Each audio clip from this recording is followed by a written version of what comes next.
This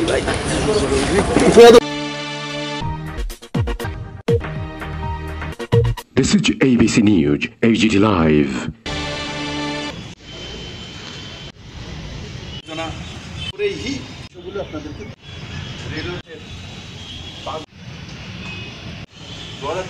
স্বচ্ছ ভারত অভিযান আপনাদের 36,000 কাছাকাছি ছিল।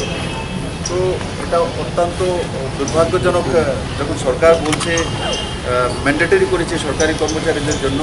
এখন তো লেটেস্ট ডেটা আমার কাছে নেই।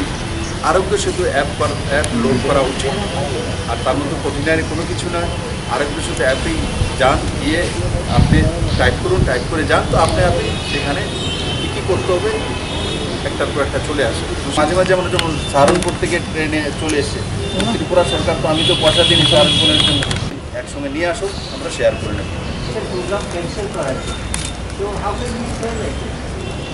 দেখুন উনি কীভাবে বলতে পারেন, উনি কী করেন সেটা তো আমি বলতে পারবো না। আমি গার্জিয়ানও না, আমি এখানে আপনারা আমাকে দায়িত্ব দিয়েছেন, এখানে কাজ করার আমি সুযোগ পেয়েছি। আমি এতটাই বুঝি আমার রাজ্যে কী করা উচিত সেটা আমার জনতা তয় করেছে, আর আমি আমার রাজ্যের জনতা যা তয় করেছে সেটাই করবো। তার বাইরে তো দিয়ে দিয়েছি, তো কালকে নোটিফিকেশন চিফ সেক্রেটারি করে দিয়েছে, কালকে করে দিয়েছি। লকডাউন নেই তো, মানে আউটকামের জন্য রাস্তা তৈরি হচ্ছে, কীভাবে বেরিয়ে আসবে। তো তাতে বাকি সবগুলো ঠিক আছে। কেন্দ্র সরকার যেই নিয়মনীতি লাগিয়েছে যে 9টা পর্যন্ত দোকান খোলা থাকতে পারে, 9টা থেকে 5টা পর্যন্ত কার্ফিউ থাকবে।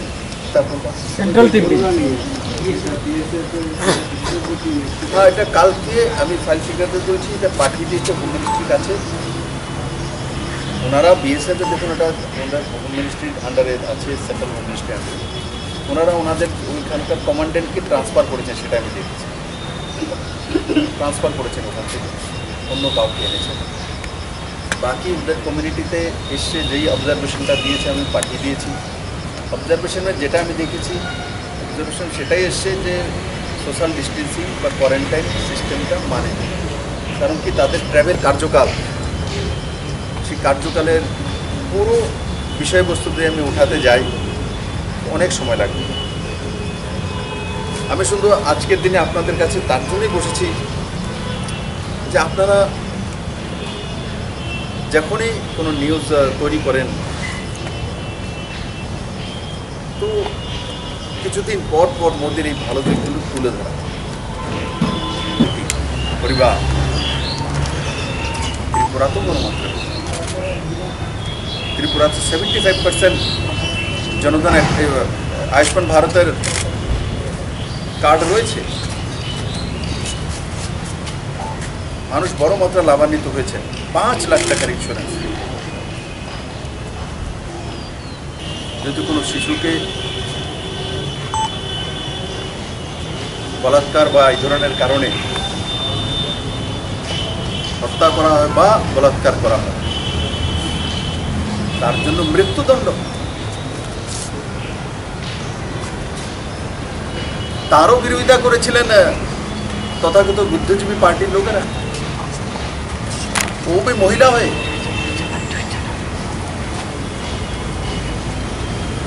কিন্তু মোদি আলোচনা সমালোচনা সবার ঊর্ধ্বে ওঠে, সেটাকে লাগু করেছে। 3 সেনা প্রধানের উপরে চিফ অফ ডিফেন্স। আগে কোনো কিছু বুঝলে 3 জনকে ডাকতে হবে, প্রধানমন্ত্রীকে বুঝতে হবে। এখন এই 3 জনকে ডেকে কাজ করার দায়িত্ব একজনকে দেওয়া। কেন? কম সময়ে যাতে সিদ্ধান্ত নেওয়া যেতে পারে, কম সময়। আর কম সময়ে কীভাবে সিদ্ধান্ত নিতে হয় তার সবচেয়ে বড় প্রমাণ সার্জিক্যাল স্ট্রাইক।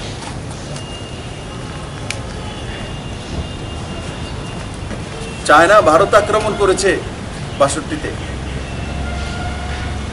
তো ভারত কি করবে তার মিটিং করতে করতে চায়না অর্ধেক ঢুকে গেছে।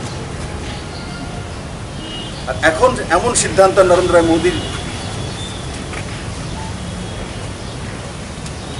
যে পাকিস্তান বা যারা ভারতের দিকে কুদৃষ্টিতে তাকায়, ওনারা চিন্তা করার আগে ভারতীয় সেনাবাহিনী সার্জিক্যাল স্ট্রাইক করে আমার নিজ ভূমিতে চলে আসে। ভারতবর্ষ সবকা সাথ সবকা বিকাশ, সেই তাদের দায়িত্ব পালনের সঙ্গে সঙ্গে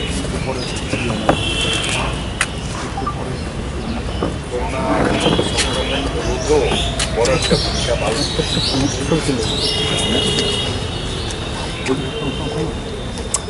আমি মাঝে মাঝে বলি যে সোশ্যাল ডিস্টেন্সিং আপনারা মেনটেন করুন, আশপাশে সব বেকারটা হয়ে যায়।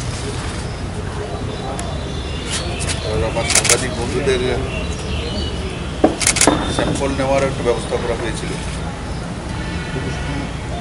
উপরবেলার অসীম কৃপা যে আমাদের সাংবাদিক বন্ধুদের মধ্যে কাউরেই সেই সংক্রমণ পরাজিত করতে পারে। আমি আশা করি আগামী দিনগুলিতেও আপনারা আপনাদের পরিবারকে নিয়ে সুস্থ থাকবেন, ভালো থাকবেন, যে দায়িত্বটা আপনারা নিয়েছেন সেই দায়িত্বটাও সুন্দরভাবে পালন করবেন। বন্ধুরা, নরেন্দ্র মোদী সরকারের 2019-এ বিপুল জয়ের পর 1 বছর পূর্তি হয়েছে 30 তারিখ।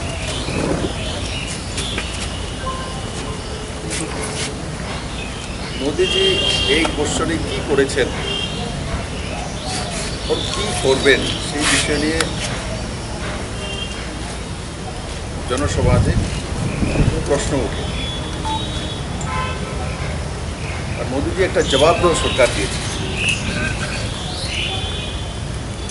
আমার মনে হয় ভারতবর্ষের স্বাধীনতার পর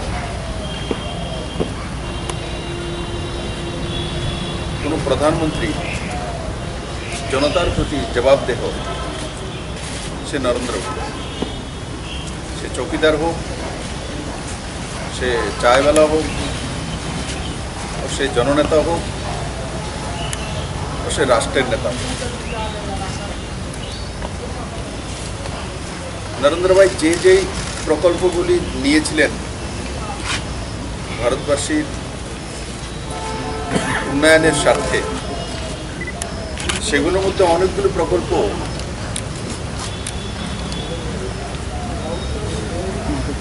সমাপ্ত হয়ে গেছে। যেমন আপনাদের সামনে একটা তুলে ধরব, স্বচ্ছ ভারত 2014-তে নরেন্দ্র মোদী প্রধানমন্ত্রী হওয়ার পর ওনার অনেক প্রকল্প ছিল, তার মধ্যে একটা বড় প্রকল্প ছিল স্বচ্ছ ভারত। ও সেটা ছোট শিশু থেকে নিয়ে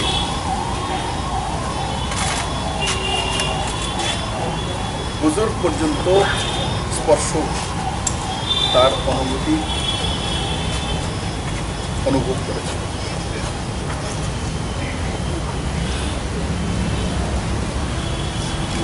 আজকে করোনা সংক্রমণ যখন সারা পৃথিবীকে আঁকড়ে ধরেছে,